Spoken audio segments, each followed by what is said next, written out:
नमस्कार प्रिय दर्शकों, एक बार फिर से आप सभी दर्शकों का हमारे YouTube चैनल गगन ज्ञान सरोवर में बहुत बहुत स्वागत है। दोस्तों, आज की कहानी में भगवान श्री कृष्ण ने बताया है कि जो भी मनुष्य अपने जीवन में इन दो बातों को उतारता है तो उसके सारे संकट टल सकते हैं। आइए गौर करते हैं इस कहानी पर। एक समय की बात है, द्वारका नगरी में भगवान श्री कृष्ण अपने महल में बैठे हुए थे। उनकी ख्याति पूरे संसार में फैली हुई थी। लोग दूर दूर से उनकी शरण में आते थे। अपनी समस्याओं का समाधान जानने के लिए उनके पास हर सवाल का जवाब होता था और हर समस्या का समाधान भी। एक दिन एक वृद्ध माँ भगवान श्री कृष्ण के पास में आई। उसकी आंखों में आंसू थे और मन में गहरा दुख। वह भगवान श्री कृष्ण के चरणों में गिर पड़ी और बोली, हे प्रभु, मेरी एकमात्र संतान, मेरा पुत्र मृत्यु के द्वार पर खड़ा है। मैं अपनी संतान के बिना नहीं जी सकती। कृपया करके मुझे बताइए, मेरी औलाद पर आई मृत्यु कैसे टल सकती है। भगवान श्री कृष्ण ने उसकी आंखों में गहरा दर्द देखा और मुस्कुराते हुए बोले, आओ मेरे पास बैठो। और भगवान श्री कृष्ण ने कहा, माँ, मैं तेरी व्यथा को समझता हूँ। संसार में मृत्यु का समय निश्चित होता है, लेकिन कुछ ऐसी बातें हैं जिनका अगर मनुष्य सही ढंग से पालन करे तो वह मृत्यु को भी टाल सकता है। माँ ने आश्चर्यचकित होकर पूछा, हे प्रभु, कौन सी ऐसी बातें हैं जिनसे मेरी औलाद की मृत्यु टल सकती है। श्री कृष्ण ने थोड़ी देर सोचा और फिर बोले, मैं तुम्हें एक कहानी सुनाता हूँ। इस कहानी के माध्यम से तुम्हें वो दो बातें बताऊंगा जिन्हें अगर मनुष्य समझ जाए तो उसकी औलाद की मृत्यु भी टल सकती है। उसके जीवन में आई हर समस्या का समाधान हो सकता है। हे माँ, बहुत समय पहले की बात है। एक बड़े राज्य में रानी सुजाता रहती थी। वह बेहद सुंदर और तेजस्वी थी और उसके पास असीमित दौलत और संपत्ति थी, लेकिन उसकी सबसे बड़ी संपत्ति उसकी संतानें थीं। 3 पुत्र और 1 पुत्री थी। वह अपने बच्चों से बहुत प्रेम करती थी और उनकी देखभाल के लिए कुछ भी करने के लिए तैयार थी। एक दिन रानी सुजाता को एक साधु महाराज से यह भविष्यवाणी सुनने को मिली थी कि उसकी सबसे प्रिय संतान, उसका बड़ा पुत्र 1 महीने के भीतर मृत्यु को प्राप्त होगा। यह सुनते ही रानी के पैरों के तले जमीन खिसक गई। वह समझ नहीं पा रही थी कि इस भविष्यवाणी को कैसे टाल सके। वह कई ऋषि मुनियों के पास में गई, लेकिन किसी ने उसे संतोषजनक उत्तर नहीं दिया। उसकी चिंता दिनों दिन बढ़ती चली जा रही थी। जब सारे रास्ते बंद होते नजर आए, तब किसी ने उसे बताया कि द्वारका में भगवान श्री कृष्ण रहते हैं और वह किसी भी समस्या का समाधान बता सकते हैं। रानी सुजाता तुरंत द्वारका की ओर रवाना हुई। वहां पहुंचने के बाद उसने कृष्ण के चरणों में गिरकर प्रार्थना की कि हे भगवान, मेरी सहायता करें। मुझे अपने पुत्र की मृत्यु को टालने का उपाय बताइए।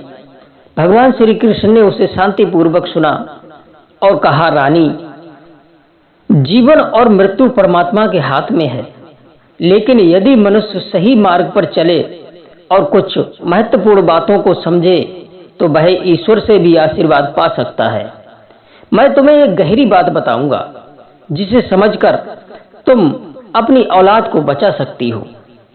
भगवान ने रानी से कहा, पहली बात तो तुम्हें समझनी होगी, वह है समर्पण और विश्वास।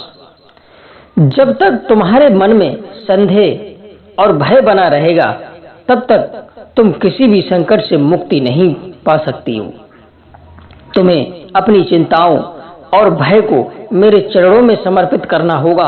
यह समर्पण तुम्हें आंतरिक शक्ति देगा और जब मनुष्य शांत होता है तभी वह सही उपाय और समाधान को देख सकता है। रानी ने कहा, हे प्रभु, मैं आपको अपना सब कुछ समर्पित करती हूँ, लेकिन मेरे मन में यह प्रश्न है कि यह समर्पण मेरे पुत्र की मृत्यु कैसे टाल सकता है।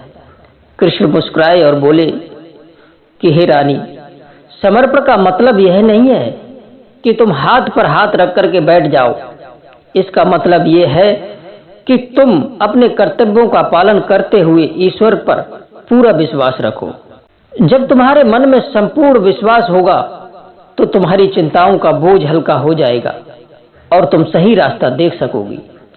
रानी ने भगवान की बात को ध्यान से सुना और कहा कि मैं समझ गई प्रभु, लेकिन इसके बाद मैं क्या करूं? कृष्ण ने कहा, दूसरी बात जो तुम्हें समझनी होगी वह है प्रयास और धैर्य।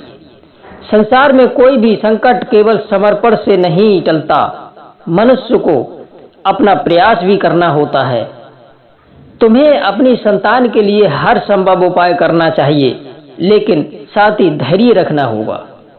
उन्होंने रानी को एक और कहानी सुनाई।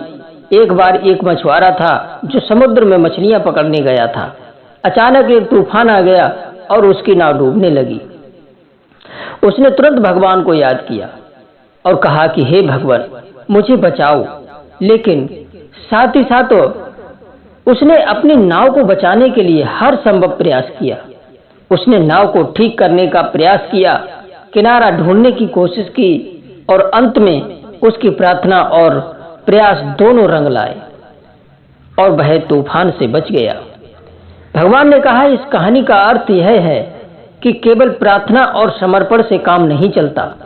जब तक तुम अपने हिस्से का प्रयास नहीं करोगे तब तक संकट टल नहीं सकता। तुम्हें अपने पुत्र के जीवन को बचाने के लिए भी हर संभव प्रयास करना होगा और उस प्रयास में धैर्य रखना होगा। भगवान की बातें सुनने के बाद में रानी सुजाता के मन में नई ऊर्जा आई। उसने भगवान के चरणों में नमन किया और कहा कि हे प्रभु, अब मैं समझ गई हूँ कि मुझे क्या करना है। रानी ने वापस जाकर अपने पुत्र के लिए चिकित्सा और अन्य उपाय शुरू किए। उसने महान वैद्यों को बुलाया और खुद अपने पुत्र के पास बैठकर उसकी देखभाल करी। उसके मन में अब कोई डर नहीं था, क्योंकि वह जानती थी कि उसने भगवान पर अपना सब को समर्पित कर दिया है। साथ ही साथ वह हर क्षण वह सोच कर नहीं बैठी रही कि उसका पुत्र मर जाएगा, बल्कि उसने पूरे विश्वास और धैर्य से उसका इलाज कराया। समय बीतता गया और वह महीना भी आ गया जब साधु ने उसकी संतान की मृत्यु की भविष्यवाणी की थी। रानी के मन में थोड़ी चिंता अवश्य थी, लेकिन उसने कृष्ण भगवान की बातें याद की और अपने मन को शांत रखा। उसने समर्पण और विश्वास के साथ अपने प्रयास जारी रखे और धैर्य से परिणाम का इंतजार किया। वह दिन भी आ गया जब भविष्यवाणी के अनुसार उसके पुत्र की मृत्यु होनी थी, परंतु जैसा कि भगवान श्री कृष्ण ने कहा था, रानी के विश्वास और प्रयास ने वह चमत्कार कर दिखाया। उसका पुत्र उस दिन मृत्यु के द्वार से लौट आया और उसकी तबीयत दिन ब दिन ठीक होने लगी। रानी ने कृष्ण भगवान का धन्यवाद किया और कहा कि हे प्रभु, आपने मुझे सिखाया कि समर्पण और विश्वास, प्रयास और धैर्य से मृत्यु जैसी कठिनाई भी टाली जा सकती है। कहानी समाप्त करके भगवान श्री कृष्ण उस माँ से बोले, ये दो बातें जो मैंने तुम्हें इस कहानी के माध्यम से बताई हैं, समर्पण और विश्वास और प्रयास और धैर्य, यही वे बातें हैं जो मनुष्य को समझनी चाहिए। यदि तुम अपने जीवन में इन दोनों बातों का पालन करती हो तो तुम्हारी संतान पर आई मृत्यु भी टल सकती है। वृद्ध माँ ने कृष्ण के चरणों में गिरकर के धन्यवाद किया और अपनी औलाद की मृत्यु को टालने के लिए भगवान का आशीर्वाद लिया। इस प्रकार भगवान श्री कृष्ण ने एक बार फिर यह सिद्ध किया कि जीवन में कोई संकट हो, चाहे वह मृत्यु का ही क्यों ना हो, अगर मनुष्य इन दो बातों को अपना ले तो वह अपने जीवन की दिशा बदल सकता है। दोस्तों, यह कहानी हमें बताती है कि विश्वास और धैर्य जीवन के हर कठिन मोड़ पर काम आते हैं और सही समय पर सही प्रयास करने से कोई भी संकट टल सकता है। तो दोस्तों, कहानी आपको कैसी लगी तो जल्दी से अपने विचार कमेंट बॉक्स में अवश्य दीजिएगा। फिर मिलते हैं अगली वीडियो में नई ज्ञान चर्चा के साथ में। जय श्री कृष्णा। आप सभी दर्शकों का बहुत बहुत धन्यवाद। राधे राधे।